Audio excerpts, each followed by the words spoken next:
Hello everyone, this is Neelu Yadav and welcome back to your YouTube channel.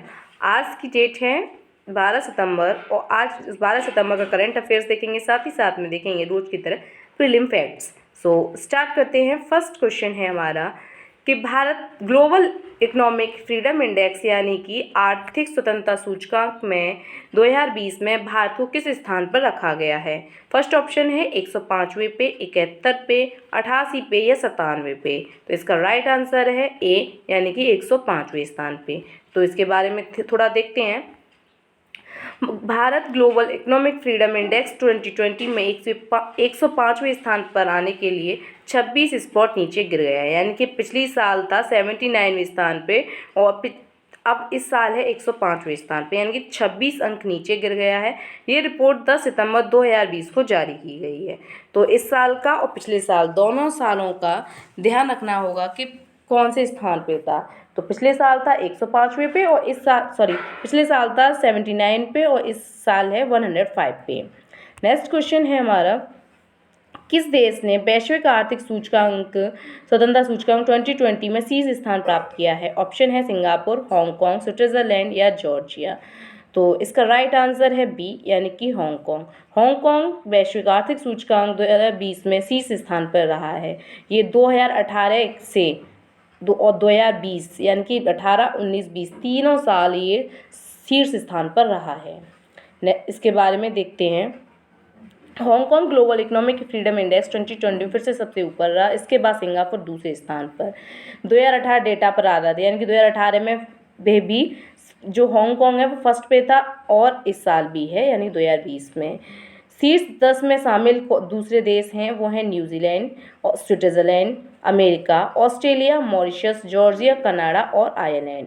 Bharat का स्थान 105 है और पहले स्थान पर है हांगकांग। ओके, नेक्स्ट क्वेश्चन है हमारा, संयुक्त राज्य अमेरिका ने किस राष्ट्र से संबंधित 1000 से अधिक छात्रों को वीजा निरस्त कर दिया। यानी कौन से देश है ऐसा जिसके छात्रों से संबंधित वीजा को निरस्त किया है अमेरिका ने। तो ऑप्शन है पाकिस्तान, रूस, चीन या भारत। तो ऑप्शन हमारा सी है करेक्ट, यानी कि चीन के साथ में, यानी कि चीन के जो छात्र हैं 1000 छात्र से संबंधित जो वीजा था उसको निरस्त कर दिया। और उसने बोला है कि जो चीन है वो एक खतरा बना हुआ है सुरक्षा के लिए। तो संयुक्त राज्य अमेरिका ने 1000 से अधिक चीनी छात्रों और शोधकर्ताओं के वीजा को निरस्त कर दिया है, उन्हें सुरक्षा का खतरा बताया है। ट्रंप प्रशासन ने दावा किया है कि चीन के आर्थिक और सैन्य क्षेत्रों को आगे बढ़ाने के लिए बौद्धिक संपदा की चोरी करने के लिए चीनी छात्र अमेरिका आए हैं, यानी कि बौद्धिक संपदा की चोरी करने के लिए हैं, इसलिए सुरक्षा का खतरा बताते हुए चीन के 1000 से अधिक जो शोधकर्ता और छात्र हैं उन पर प्रतिबंध यानी उनकी वीजा है उस पर रोक लगा दी है। नेक्स्ट क्वेश्चन है हमारा, भारत किस राष्ट्र के साथ में वार्ता के बाद 5 सूत्री सर्वसम्मति पर पहुंचा है। यानी कि एक समिट हुई है उसमें फिर 5 सूत्री सर्वसम्मति मिली है, तो 5 सूत्री मांग रखी गई है। तो उसमें कौन सा देश है, तो पाकिस्तान, नेपाल, चीन या बांग्लादेश। तो इसका राइट आंसर है सी यानी कि चीन। तो चीन के साथ में 5 सूत्री सर्वसम्मति पर पहुंचा है।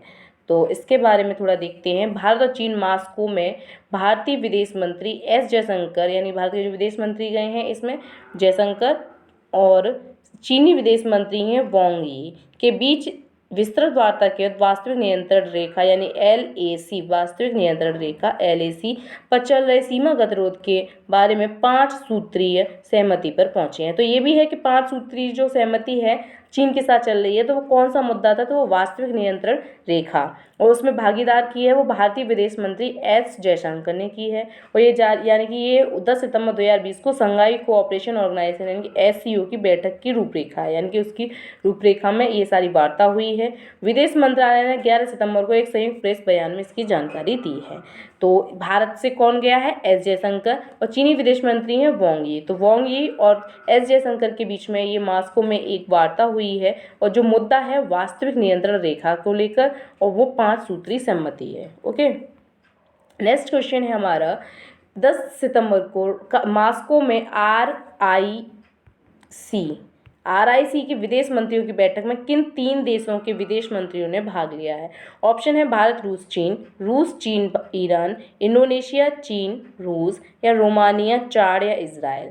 तो इसका राइट आंसर जो होगा हमारा वो है फर्स्ट, यानी कि भारत, रूस, चीन। अभी यानी मास्को में 10 सितंबर को वो अभी पीछे डिस्कशन किया, 5 सूत्रीय जो सब सहमति रखी गई है, तो भारत और चीन के साथ में। तो तीसरा और पूछ लिया तो वो रूस। तो 3 है, भारत, रूस और चीन मास्को में RIC के विदेश मंत्रियों की बैठक में भाग ले रहे हैं। ओके, तो इन 3 देशों के विदेश मंत्री हैं। RIC के विदेश मंत्रियों की बैठक 10 सितंबर 2020 को रूसी विदेश मंत्री सर्गेई लावरोव और भारत के विदेश मंत्री S जयशंकर, चीन के विदेश मंत्री वांग यी के बीच में हुई है। तो ये पीछे 2 विदेश मंत्री तो पड़े, तो रूस के ओर देखिए सर्गेई लावरोव। ठीक है, नेक्स्ट क्वेश्चन है हमारा, किस राज्य ने अपनी पहली हेरिटेज पर्यटन नीति की घोषणा की है? ऑप्शन है मध्य प्रदेश, गुजरात, कर्नाटक या केरल। तो इसका राइट आंसर है गुजरात। तो गुजरात ने पहली हेरिटेज पर्यटन नीति की घोषणा की है। इसके बारे में देखते हैं। गुजरात ने अपनी पहली विरासत पर्यटन नीति की घोषणा की है। नीति धरोहर hotel, heritage museum, heritage banquet hall और हेरिटेज यानी कि रेस्तरां, यानी कि एक बैंक्वेट हॉल लिया है, म्यूजियम लिया है और रेस्तरां और होटल, 4 चीज़ें ली हैं, को पूर्व ऐतिहासिक इमारतों 1950 के ऐतिहासिक भवनों के उपयोग की अनुमति दी है। तो विरासत पर्यटन नीति घोषणा किसने की है? वो गुजरात राज्य है। नेक्स्ट क्वेश्चन हमारा, निम्नलिखित धार्मिक स्थलों में से किसको हाल ही में विदेशी अंशदान विनियमन अधिनियम FCRA विदेशी फॉरेन अंशदान विनियमन अधिनियम पंजीकरण प्रदान किया गया है? ऑप्शन है हमारा lotus temple, Vaishno Devi, golden temple या तिरुपति। तो राइट आंसर सी, यानी कि गोल्डन टेम्पल को विदेशी अंशदान विनियमन अधिनियम पंजीकृत किया गया है। नेक्स्ट है, इसके बारे में देखते हैं। केंद्रीय गृह मंत्रालय ने हाल ही में अमृतसर में गुरुद्वारा हरमंदिर साहिब या स्वर्ण मंदिर के लिए विदेशी अंशदान विनियमन अधिनियम यानी कि FCRA पंजीकरण प्रदान किया गया है। यह स्वर्ण मंदिर को विदेशी दान प्राप्त करने में सक्षम बनाएगा, यानी कि जो फॉरेन जितना भी पैसा होगा, यानी कि वहाँ से इसको विनियमन अधिनियम है ये अंशदान के रूप में, तो इसको विदेशी पैसा मिलेगा और विदेशी योगदान का उपयोग मंदिर द्वारा जरूरतमंदों को वित्तीय और चिकित्सीय सहायता प्रदान करने के लिए। तो 2 प्रकार की सहायता मिलेगी, वित्तीय और चिकित्सीय सहायता।